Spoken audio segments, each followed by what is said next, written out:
Okay, boys and girls, here we go. Okay, fuel line is done, routed and on. Wipers are assembled. We had some issues. I had to readjust where they hook up to the motor. Didn't pay attention to that, so my bad. I got to throw myself under the bus. But that's all fixed now. They're properly gapped and set like they're supposed to be. We're finishing off the defrost.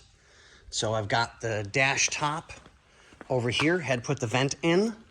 I wasn't paying attention. So we'll get that taken care of today. I don't have really much left to do. The boss went to go get fuel so we can start working on it and getting it running.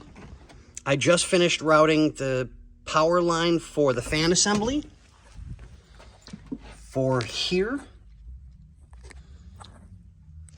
Power line is ran and taken care of, and we are getting good to go, guys. I'm hoping this will be up and driving by this afternoon. I'm hoping. I don't know. Let's see how everything goes. I'll keep you guys updated. Sorry about the wait.